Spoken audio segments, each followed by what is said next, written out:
Hi, I'm Gabe. I'm Kelly. I'm Vashitta. Hopefully that burp did not come through. But if it didn't, it has now. Welcome to the show. Well, Happy International Working Women's Day. yay.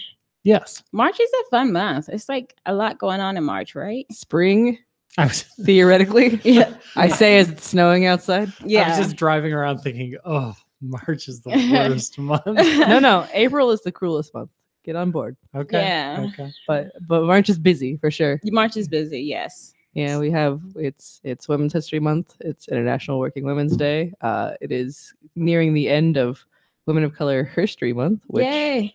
starts February 15th and ends March 15th. So it's a nice intersection of like Black History Month and now Women's History Month. It's kind of the like nice little overlap there. So we get both persons, both peoples. I don't know. It's literally intersectional. Yes. Exactly. Well, that's good. Yeah. Our friends in Cleveland, did they go see Wrinkle in Time last night or are they going tonight? I think that's tonight. Okay, yeah. Our friends in Cleveland with New Voices for Reproductive Justice are going to go see A Wrinkle in Time with it's part of the Women of Color History Month celebrations. Yeah. Yes. And I mean, for those of you who haven't been paying attention, the main characters in A Wrinkle in Time are, I guess they're mixed children because their father's Chris Pine, but that's it's a change from the book where they're all tiny white children. Exactly. Which is so refreshing to see, and I can't wait to take my daughter to go see it. I'm really excited because I loved Wrinkle in Time as a kid.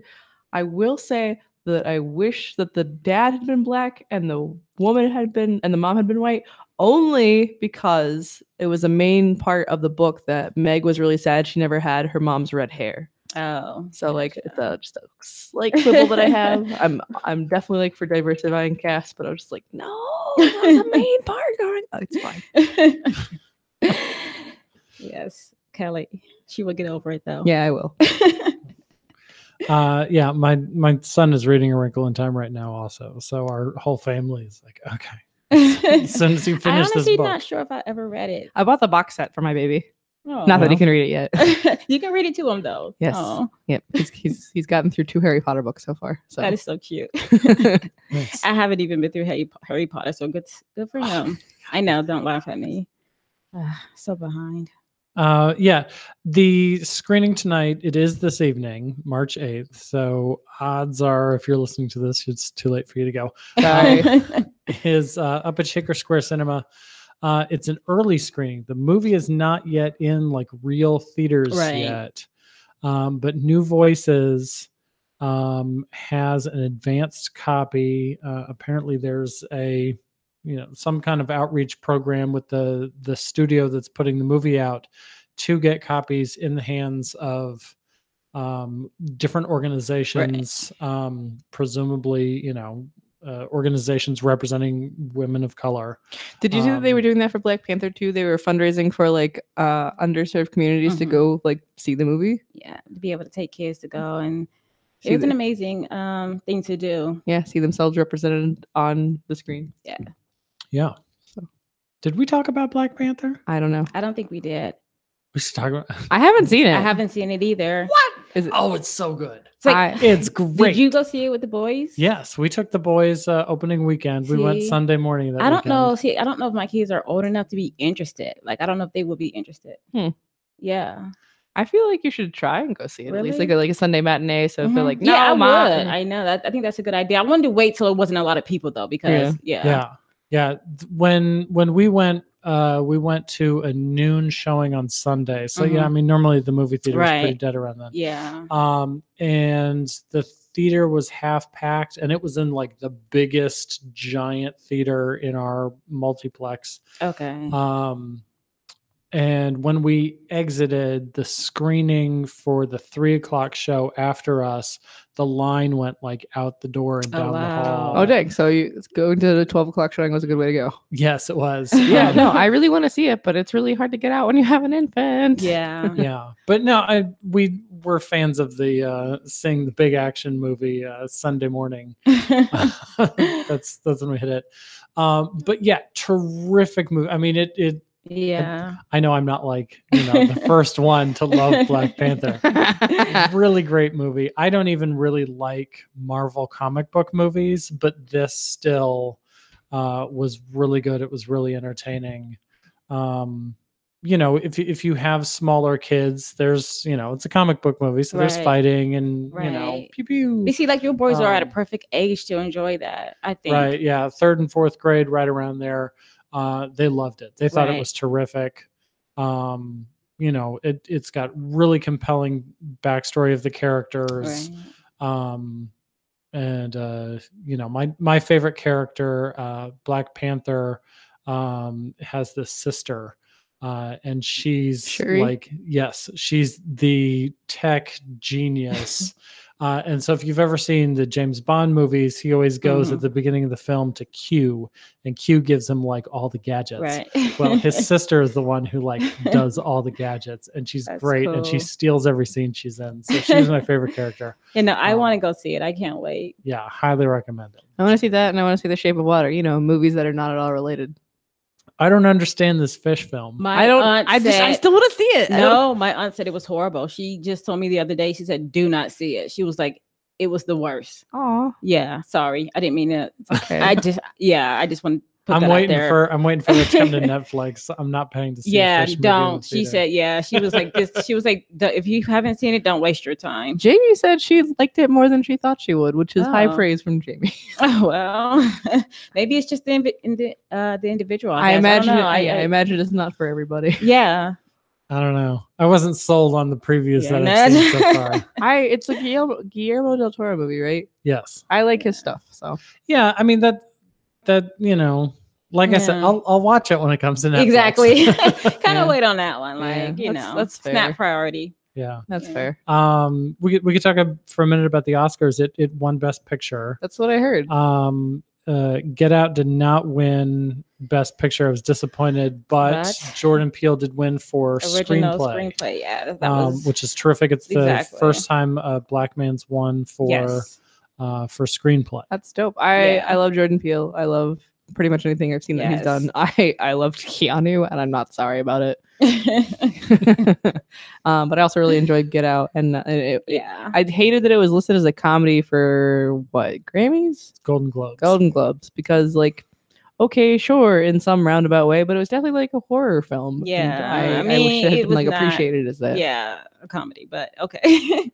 I mean, his speech was, very it was very moving. I mean, just listening to him say he, doubted himself several times, in reference to just writing it, and he was just like, let me just go for it, and now look where you're at. So that was amazing. Shout out to his wife Chelsea Peretti for pumping breast milk everywhere. She's apparently trying to get the EGOT of breast pumping. She's posted she's posted on Instagram like having to take off her like beautiful Oscar gown to like actually be able to pump milk for her child. It's great. I'm writing this down. That's going to be the title of the this EGOT of episode. breast milk. I love Chelsea Peretti. She's so great.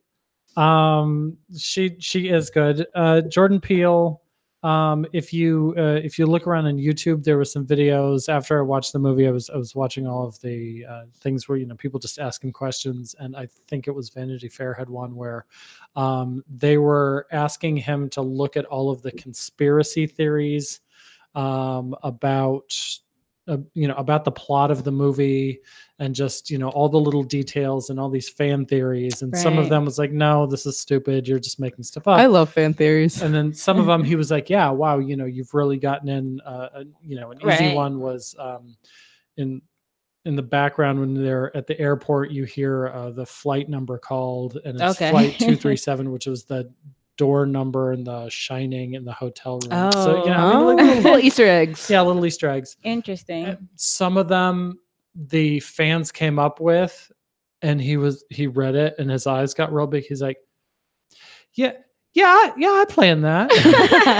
People had put together details People that are nobody really had good. realized. Yeah. Yeah, like wow. I love people who are obsessive over media in a way that I don't have to be, because I enjoy reading what they come up with, and I do not have the effort to come up with myself. Yeah, very creative in that Yes. way. It's like, yeah, that's awesome. Like I love like theories about Harry Potter. I love theories about just any old media. Just like you guys did a great job of understanding the world that has been created. I love him about Harry Potter because I feel like the more of those I read, the more the elements of the book gets tied together. Yeah, it creates a bigger world when people can understand things in their own context. Yes. What I found is that the same thing does not apply to Star Wars. With Because that, Star Wars is garbage. I hate Star Wars. You have so many people disagree with you That's right fine. now. That's fine. but the thing is, the more people like pick apart the details in Star Wars, the like less it's like Harry Potter is like, oh yeah, these things all connect, and Star Wars it's like, wow, there's so many just plot holes here. Yes. Yeah, the canon for Star Wars is not well written. No, No. it's really And the not. more that's written, the worse it gets. Speaking of disconnect, you want to talk about last night? Hey, I really Disconnected this like agenda. let's just make this a pop culture podcast every once in a while. I'm all about it. Right. I think we did. I think we Um, did too, but Hey, I shout out to Bitch Magazine. You need more feminism with your pop culture. Okay. It's great. I'm a Beehive member. Huh? I give them my money. Do you know anything about Bitch Media? when you speak of I've read Beehive, I articles think of on their website, Okay. but Yeah, Bitch Magazine. It's an independent media. Like they do like pop culture analysis, like from a feminist standpoint, and they do a lot of stuff on like Black women in media and Latinx people in media and Indigenous people in media. Like it's like all of these different like aspects of pop culture and how it relates to feminism and intersectional feminism. So it's really Cool. great. Yeah, interesting. yeah. It's not like Bustle. You can ask me about that at a different time. That would have been a great topic when that came up. I'm writing this down. We're going to include links in the Show notes. yes. Bustle is essentially like capitalism masquerade, or capitalism masquerading as feminism. That's my take on it. Okay. I'm getting way too into theory. I'm sorry. And Bitch Media is the opposite. Yes, Okay. it's a nonprofit, so like it's 100% like independently supported. It's not doesn't have any like corporate giants behind it.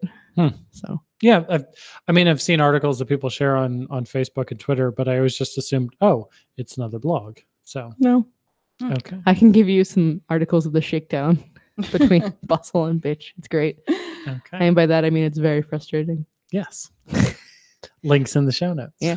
Last night though, there was the gubernatorial debate. It happened at 5:00 on a Wednesday because the only people who are apparently interested in the Democratic primary in Ohio are the early bird people at Bob Evans. Yes. Hey. It was a really good debate. It ended before happy hour. It did. I went up for it. It was in a high school in Toledo. The Democratic Party here in Ohio gets a lot of credit for putting on a really a quality event, a professional. Exactly. I remember, from previous election cycles, the primary debate between candidates for governor normally looked like something that you'd expect. This had some nice production quality to it. agree. I was watching the reporters get shuffled around by the Democratic Party communication staff. They were really hustling behind the scenes to make sure everything got taken care of. So in terms of the debate as a format, I thought it was really good. And I think it's very important to have this. They got some criticism of why are we taking time to listen to all of these people? I really do think, first off, I think primaries are healthy. We need to vet candidates. I agree. And having a debate like this, why would we need to vet candidates? Something that we've wanted to do for months and are finally feeling like we're able to do is don't vote for Bill O'Neill. We need him for laughs. He's comical. He's very funny. Well, you've got him for that. Exactly. Yeah. And he has to stay around for that. Yeah. Kind of. Are we allowed to talk about why we haven't been pooping all over Bill O'Neill for a couple Yeah, months? go for it. Okay, so Bill O'Neill is sorry, we should give her a disclaimer. NARAL Pro-Choice Ohio has not yet made an endorsement in this race. These are all our personal opinions. Our board will be making the actual decisions later. We haven't endorsed him, but we're also definitely not going to endorse him. This is a solid opinion. Please proceed. So Bill O'Neill, which for some reason is very hard for me to say, is a former Ohio Supreme Court justice and apparently has slept with over 50 beautiful women in his life. And a Point pediatric one. nurse, as he kept pointing out. Oh. Pediatric nurse. I Did don't you not even hear that? I don't oh, even know. I did not watch the debate last night. Every other sentence he started off with, as a nurse. Is it right? He's a nurse? Yeah, apparently. Apparently, Oh. right. Okay. Right. Yeah. All right. You guys made me lose my train of thought. Yeah. Sorry, you were talking about his bragging. Yeah, he's bragged about sleeping with over 50 beautiful women because he wouldn't brag about sleeping with 50 ugly women, I guess. So he's on the Ohio Supreme Court, and he recently came out. Yeah, it was. And he was it yesterday or the day before? He came out as an anti-choice Democrat. Sorry, pro-life Democrat. This was yesterday morning. So he chose the morning of the debate. Great timing. Cool. To make this big announcement to his supporters in a letter. All three of them. Yeah. As reported in the Dispatch. There will definitely be a link to this in the show notes. Yeah, he came out as an anti-choice Democrat. And apparently a man of God. Upstanding man of God, true man of God, whatever they said. I don't remember. Well, I'd say the man of God and the abortion views are definitely separate topics. It's in the same article, so yeah, no. Yeah, so we haven't really spoken out against Bill O'Neill because he was on the Ohio Supreme Court, and we were kind of invested like what came out of the Ohio Supreme Court because we had a couple of cases that were tied up, but he's no longer on the Ohio Supreme Court, so now it can be like, don't vote for Bill O'Neill, he's garbage. Right. He did cast a vote on the dissenting side of the opinion on Toledo over capital care. So he did vote on our side. He voted for us. More important in that case was the actual decision, the dissenting opinion, really, which explained exactly why capital care should have won the case, which was written by Maureen O'Connor. Bill O'Neill did not write the dissenting opinion. He cast the vote. By the time that was released, he'd already exited the court so that he can run for governor. Yep. And I think, I don't know, was this discussed in the article yesterday about like the questions people have asked him about what it means for him to be anti-choice or pro-life, however you want to phrase it. And he didn't actually have any answers. Like, how would you vote on like this bill, or how do you feel about this topic? No, I don't think so. I'm gonna have to pull up the record here. Okay. But yeah, I heard talk of it in the office yesterday, but I was distracted by something. So I was just like, oh yeah, he doesn't actually know what this means. Go figure. Yeah, and there wasn't any discussion over his views during the debate. This was something that I was, kind of disappointed about, is that here you had this big revelation the morning of the debate, but yet it didn't get included in any of the questions. I did see that you pointed out that Joe Schiavoni from Youngstown said something along the lines of "Healthy Moms, Healthy Babies" was just not just a slogan, but also the name of what program from Planned Parenthood? Is it called Healthy Moms, Healthy Babies? Yes, that's the name of the program. That's the name of the program. Yeah, and it's not just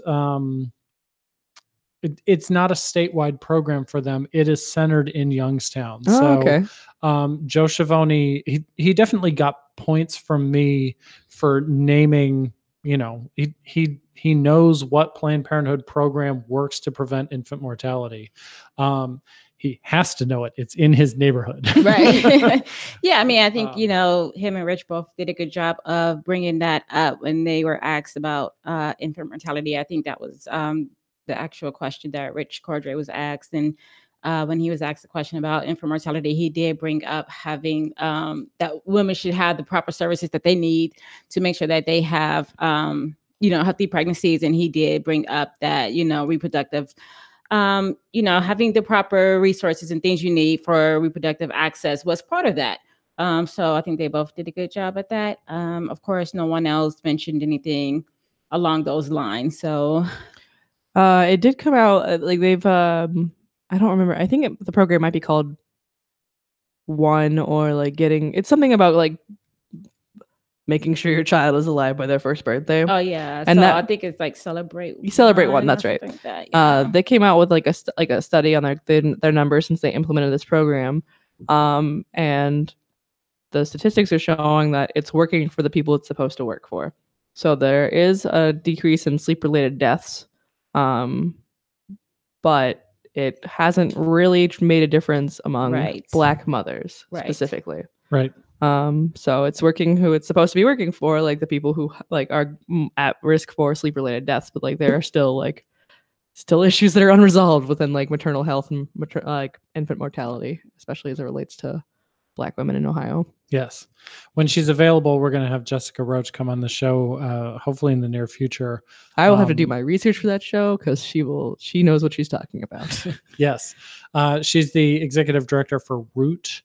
Reforming our own through transformation. Thank you. Mm-hmm. And she has been incredibly vocal, probably more than any of our other colleagues, on making it very, very clear that decreasing infant mortality is not just safe sleep, that there's so many, she really gets into the whole reproductive justice look at, what is, Black women's access to healthcare. Because it starts from, when the baby's in the womb. It doesn't just start from when the baby's born. So, yeah. And like so many people just don't understand that, or they just don't, they don't think that it's just, that it starts there. So, right. SIDS is wild and terrifying. Yes. Yes. I learned today that just 2 months of breastfeeding decreases the risk of SIDS by half. Yes. So that's interesting. Learn new information every day. Pacifiers decrease the risk. So like we don't actually know what causes SIDS, or like we know what decreases the risk. We still don't know what actually causes it or what it is. Right. So weird. So yeah, I mean, if everybody watched the debate, please take our survey. If I could talk today, Do we have nice. Is the member survey on our website? It's not on our website. We did tweet it out last night. Link in the show notes. We are asking people for their opinion on these candidates. Like we said, our board, that is the group that actually makes the endorsement. But they would like your input. Yes, they absolutely want to hear what NARAL Pro-Choice Ohio supporters have to say about these candidates, who they prefer. Fair warning, it is long. Because we actually no. I'm not saying that as a negative thing. I think it's a survey where we actually want your opinion needs to be long. I don't want just like a page to be like, here's your opinion, thanks for it. We actually want some thought. Like, give us your opinions. It'll take you 10 full minutes to fill out. That's long for people. I really do value opinions though. So in the debate, we didn't hear anything on reproductive issues, women's issues from Dennis Kucinich. Obviously we've discussed Bill O'Neill's views. He didn't bring up the topic. Did he bring up the beautiful women? He did not. No, I take that back. He was explicitly asked about that. Yeah, he was. Oh yeah, that was his first question. He attempted to apologize and explain away that hey, I've made a mistake. And the other candidates had various points of view on it. Some of them just wanted to move off it and actually get to topics that affect real Ohioans. Others felt that, hey, once you've put something out there, okay, maybe we can accept an apology, but we're not going to forget that. Right. You put that you're out there. still the sort of person that puts, these statements online. Speaking of not respecting women, especially on International Working Women's Day, yesterday we had good news coming out of the State House with Senator Tavares. Is it okay to pivot now? We good with the debate? Yeah, go ahead, pivot. Right. Do you want to tell us more? Because you were on stage. I know. So yesterday, Senator Tavares introduced her legislation, which was the bill to actually have mandatory sexual harassment training. And this is going to be basically an ongoing training for the State House and those organizations who come in and out of the State House.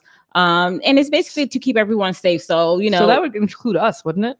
It would include us. And I guess it seems like if there's already like a training that's in place, I guess you can review with their committee and kind of like maybe discuss to see like if there's anything that we need to add. I will have to review her bill a little bit more, because when they were asking questions, it seemed like there could be some type of conversation that you can have to maybe not have to maybe add more, or maybe like if you didn't, I don't know. Right. But yeah, I mean, and it not only made it mandatory, it also like made it where it has to be renewed every so often. Like you have to like, it's not like you're one and done. You have to continue. Like, yes, this is going to be a continual training, and so obviously the training that has been done in the past has not been enough. Has not stuck. No.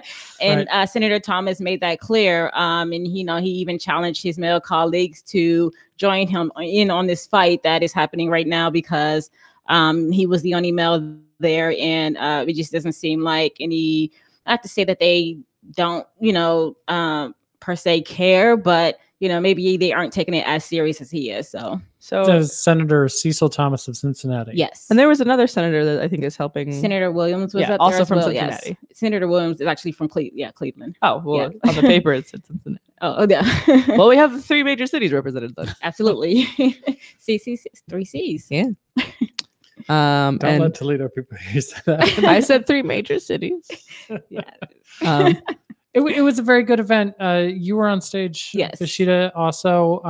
We also had OAESV, which is the Ohio Alliance to End Sexual Violence. Thank you. And then the National Coalition of 100 Black Women, Inc. Yes. And then the director also of the domestic violence. I can't think of her name. Nancy Nalon. Yes. Yes. Thank you. So really good event. Sounds like terrific Right, legislation that's absolutely appropriate. Yes, and we are so thankful that Senator Tavares took this first step to actually introduce this legislation. We didn't get the bill number. They introduced it yesterday, so I'm imagining that the bill number came up sometime yesterday, maybe even today. I know sometimes, I was in the Senate, so sometimes these things don't come out right away. So if anybody did want that bill number, we can probably get that, or you can probably check the website, the Senate website, and get the bill number. And I'm sure as the Senate bill number actually comes up, we can mention it on the podcast. Yes, encourage our supporters absolutely. to reach out to their legislators. So if it hasn't gotten a hearing, make sure to call your legislators and be like, I'd really like a hearing about this bill. Yes, no, but it's definitely something that was a long time coming. So I'm proud that we're a part of this.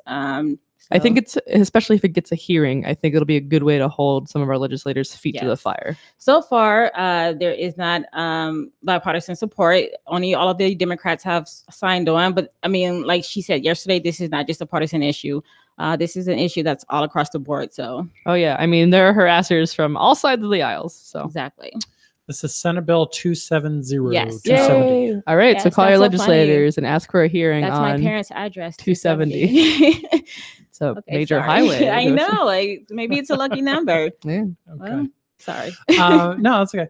One of the questions that got brought up was how this would affect lobbyists, and there is a lobbying association, and so I think this isn't something simply for legislators. And I think that's important to point out, even though legislators, especially in recent months, have been, acting inappropriately on occasion, some of them.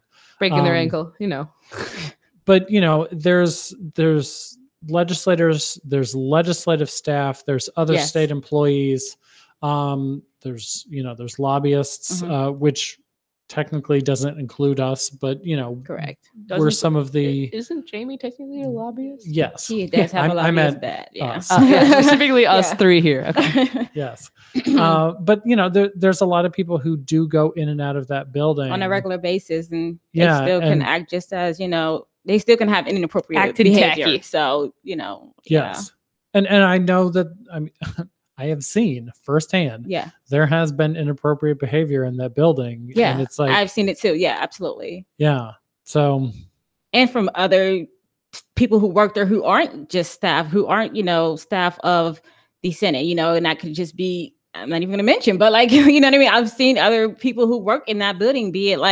patrol or just anyone else that, are staff there that could, have some type of inappropriate behavior and that happens. So, I think it should be across the board on. Yeah. When I was working there in college, I walked into one of the men's rooms and there was a guy who worked in the building and he was standing at the sink, but he had his pants down like around his knees. And I kind of looked at him like, wow, the hell. Right. And he turned to me and he said, oh, my zipper's stuck. And I'm like, okay. Wouldn't you go in the bathroom? Like a stall? I just turned around and walked away. I was like, okay, whatever. Right, that exactly. Seems crazy. When I was back years later and worked as a full-time staffer, I walked into the men's room and it was the exact same staffer with his pants around his knees. Again? And he turned and he said, oh, my zipper's stuck. And Are you nope, kidding me? Not twice. Wow. And so I had to go off and be like, hey, listen, That's crazy. I don't know what this guy's deal is, but my boss uses this restroom, I can handle it. I'm not like right. You're not a child, but what if you were what if it was a child that walked in there? That come into, exactly. Like that's scary. Like it's like I have no idea what he's doing. I don't know how to handle this. I don't want to know. Yeah. So I found myself off in the chief of staff's office, like, listen, this guy can here, y'all get this under control before It's really weird, and having a policy. Why would your zipper be stuck around your ankles? It's just weird. It's not. I know. I need you to be. I need you. I'm not that naive. No, I'm not talking about you first. I'm just saying like him. Like it's just. Yeah, I mean, it was just obvious that this guy was something weird, and that the two times that I saw him doing this weren't like the only two times he'd ever tried this little exactly. stuff. And as you heard, Senator Tavares mention yesterday, she's been there since she's been there for a number of years, and she's heard stories, since she has actually been a staffer herself. So yeah, I mean, this has been going on for a really long time. Yeah, and the thing about sexual harassment is people are afraid to come forward because they're going to lose their jobs. Like, right.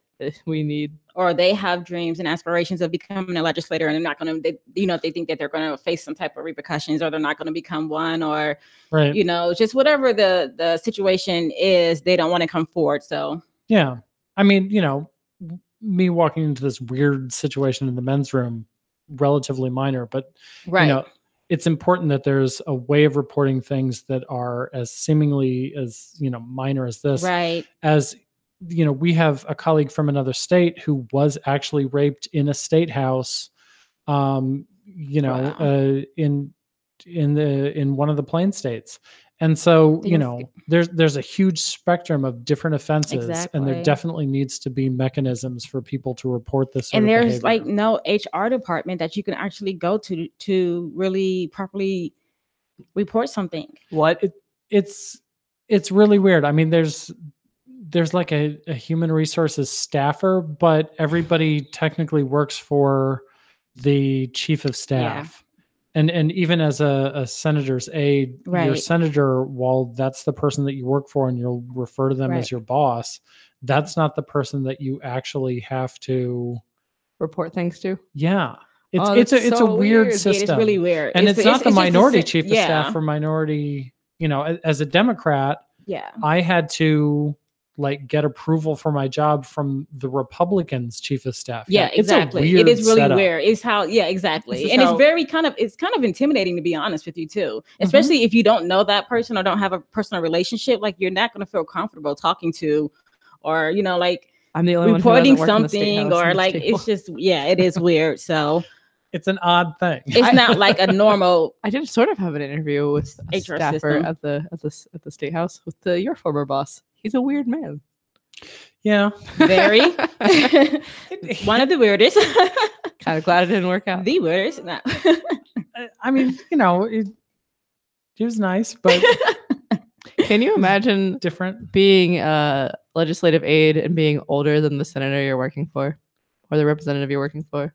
I think there's probably been a couple people, who have fit that. I couldn't imagine it. I would hate it. No, thank you. Because there's only one person I'm older than. No, now that I think about it, there have been, and this is one of the reasons why a lot of career professionals around the state house really don't like term limits. Mm-hmm. Is you get a lot of these legislators who come in, because there's such a mandatory high rate of turnover, they walk in the door and they don't know what's going on, but the staffer does. Right. And so That's true. that just kind of automatically in some situations breeds distrust where, this legislator is supposed to be like the boss in the office. True. And the staffer is the one telling them. It happens all the time. Oh, okay, so we have a million Dick Cheneys in the state house is what I'm hearing. Kind of. Oh no. Yeah, no, it's a yeah. That sort of George Bush, Dick Cheney puppet master. That little dynamic that everybody saw back then, yeah, that exists all the time. Yes. And it's even worse when you've got a new legislator and a staffer who maybe has been around a couple cycles or maybe hasn't, and then a lobbyist walks in and knows everything. Yeah. And they're all still trying to figure out, but the lobbyist knows exactly what's going on. So term limits have created some. Yeah, that makes me things. never want to run for office. Cool. Yeah. It helps to be familiar with the turf first. Exactly. Yeah, I'm sure. Yeah. I forget where I was going to go with that. So we definitely want to applaud Senator Charlita Tavares, Senator Sandra Williams, and Senator Cecil Thomas, who were the three to step forward and say, hey, we need this bill now. Enough is enough. Exactly. Yeah. So. Term limits. Yeah. President of the world, president of the U.S. forever. Sorry. I was like, that's a relevant cultural event where President Trump praised the president of China, who I think recently, was it recently or just it's always been that way where he's like, we're just going to do away with term limits. I'm going to be president forever. And Trump's like, yeah, maybe we'll do that. And we're like, no. Yeah. I mean, China's had elections before. I don't get what the change was in China, and B, I don't get where in the hell Trump ever thinks that he's going to get to be president for life. I don't know, but I mean, what do we do about? I mean, the thing about term limits in the United States specifically is George Washington's like, "Hey, man, we just had a war to get away from president forever kind of thing." So right, there's two sides of why we have term limits, and I see both sides. Because, the thing about term limits is for example, I do a lot of working with students, and the frustrating thing about students is there's turnover. So you've put 4 years of work into this one student group, and then the leader of the graduates, and you're like, there's no institutional memory. So right. Well, I guess term limits were created because of Vern Rife. Yeah. The guy that the center was named after. Yes, he was the speaker forever. The House, yeah. Did he die? Is that why we have term limits? Well, I guess the story was he was around for a really long time, and he was Speaker of the House for 25 years. And nobody liked him or something. Well, he just wasn't going to leave, I guess, ever. And Strom Thurmond. I mean, they liked him. They kept electing him as Speaker of the House, but he served his time. It was his house. Yeah. So. I don't know anything about Rife. Yeah, you're gonna have to look at the story. Yeah. Read the story. I need to go back to third grade, get my Ohio history. You guys do that here, right? Yes. Okay, cool. Yeah, I got it in third grade and eighth grade in Georgia. So. Okay. That sounds about right. Yeah. Okay. Mine was all about the Trail of Tears in Oglethorpe. Real happy. Fun times. No. That was interesting. Okay, so you want to talk about what's going on? Yeah, I guess so. This weekend, which is the Solidarity Swap tomorrow and Saturday. Saturday morning at the crack ass of dawn, or the ass crack of dawn, I guess. Yeah, it's too early. We're gonna be bombing the clinic, which will make more sense when there are pictures for it afterwards. Can we describe that, or are you yes, I can do secret, that. Please? No, I mean, if you're going to use that term, yes, please. We're bombing the clinic with yarn and love. It sounds so much better. I know, but it's so funny to say I'm going to bomb the clinic. I mean, it's not funny, but it's funny in my context because okay. So yeah, with Crafternoon for the last 2 months, we've been stitching, so crocheting, knitting, loom knitting, making swaths of fabric to stitch around trees, poles, awnings, just whatever we can affix yarn to, we're going to do that. So it's too cold. So there's going to be happy little tree sweaters, happy little pole sweaters. And it's just going to be really bright and happy looking. And we're going to keep that up through Easter. So just making the clinic look really happy to piss off the protesters. Nice. Incidentally, there's also going to be a band of high schoolers that are going to come chalk on Saturday. So I planned this nice yarn bombing event because it's too cold to chalk, and then people are going to show up and chalk anyway. Okay. So it's going to be really happy and really bright. And if you have a chance to drive by Founders in the next few weeks, I recommend it. It'll be cool. And I'm really excited about it.